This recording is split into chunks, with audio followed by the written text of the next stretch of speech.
নমস্কার বন্ধুরা, কেমন আছেন? আশা করি ভালোই আছেন।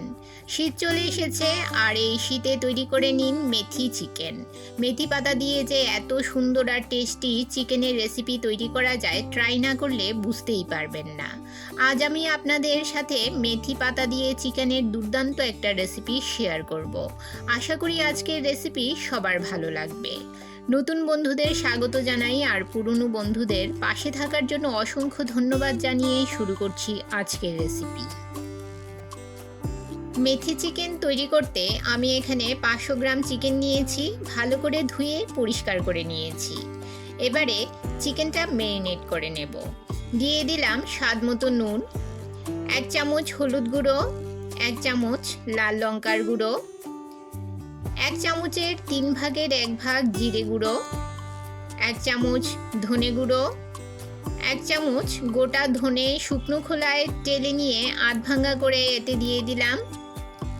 আর দিয়ে দিলাম 2 টেবিল চামচ টক দই, হাফ চামচ গরম মশলা গুঁড়ো, 1 চামচ গোলমরিচ গুঁড়ো। এবারে সব কিছু দিয়ে চিকেনটাকে ভালো করে ম্যারিনেট করে নেব। আমার চ্যানেলে নতুন বন্ধু হয়ে থাকলে চ্যানেলটি সাবস্ক্রাইব করে পাশে থাকা বেল আইকনটি প্রেস করুন আর নোটিফিকেশন অল করুন পরবর্তী ভিডিওর আপডেট পেতে। চিকেন ম্যারিনেট করতে আর লাগছে 1 চামচ আদা রসুন বাটা। আপনারা আদা রসুনের পেস্টটা আগেই দিয়ে দেবেন। আমার আগে মনে ছিল না, তাই এখন দিয়ে দিলাম। সব কিছু দিয়ে চিকেনটাকে ভালো করে মেখে নিয়ে 2 ঘন্টা রেস্টে রেখে দেব। এতে করে চিকেনের ভেতর খুব ভালোভাবে মশলা ঢুকে যাবে। আর যেহেতু টক দই দিয়ে চিকেনটা ম্যারিনেট করে রাখলাম, তাই খুব কম সময়ে চিকেনটা সেদ্ধ হয়ে যাবে। এবারে ঢাকা দিয়ে একটা সাইডে 2 ঘন্টার জন্য রেখে দিলাম। এখানে আমি 500 গ্রাম চিকেনের জন্য 100 গ্রাম মেথি শাক নিয়েছি। শাকগুলো বেছে পরিষ্কার করে ভালো করে ধুয়ে নিয়েছি। উপরের দিকে নরম পাতাগুলো নিয়েছি। এবারে শাকগুলো ছোট ছোট করে কেটে নেব। মেথি শাক একটু তেতো হয়, তবে আমি যে প্রসেসে তৈরি করব এইভাবে তৈরি করলে একেবারেই তেতো লাগবে না। মেথি শাকগুলো একটা পাত্রে তুলে নিলাম। এবারে গ্যাসের চুলায় 1 চামচ রিফাইন্ড অয়েল গরম করে নিয়ে মেথি শাকগুলো কিছুক্ষণ ভেজে নেব। এই যে দেখুন, মেথি শাকের মধ্যে আর জলজলে ভাব নেই, অর্থাৎ মেথি শাকে যে ময়েশ্চার ছিল সেটা আর একেবারেই নেই। এই পর্যায়ে গ্যাসের ফ্লেম বন্ধ করে শাকগুলো নামিয়ে নেব। দেখবেন যেন মেথি শাক বেশি ভাজবেন না, বেশি ভাজলেও মেথি শাক তেতো লাগতে পারে। কড়াইতে 2 টেবিল চামচ রিফাইন্ড অয়েল দিয়ে দিলাম আর দিয়ে দিলাম 2 চামচ ঘি। তেল ও ঘি গরম হয়ে গেলে দিয়ে দিলাম গোটা গরম মশলা, 1 টুকরো দারচিনি, এলাচ, লবঙ্গ ও হাফ চামচ গোটা জিরে ফোড়নে দিয়ে দিলাম।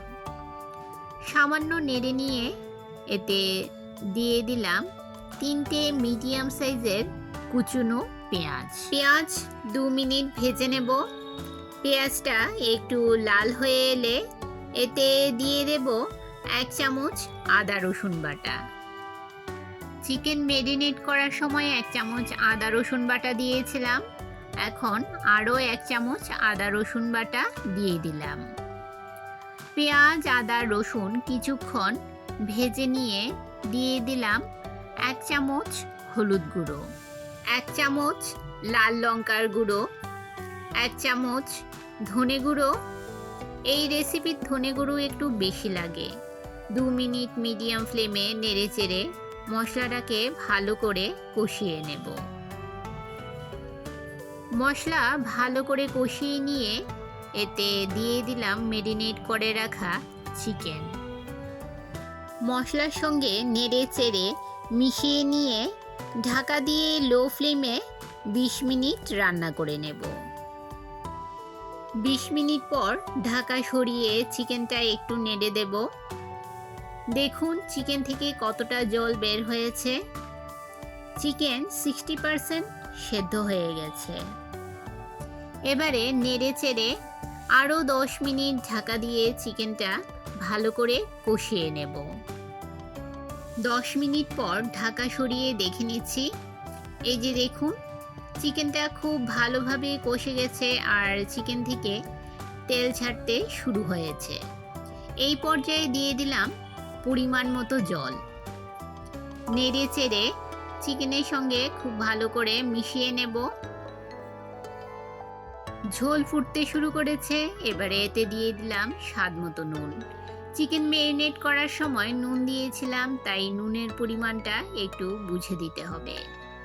দিয়ে দিলাম কয়েকটা চেরা কাঁচা লঙ্কা ও ভেজে রাখা মেথি শাক। এই সিজনে মেথি শাক পাওয়া যায়, তাই ফ্রেশ মেথি শাক দিয়ে আমি এই চিকেনের রেসিপিটা তৈরি করছি।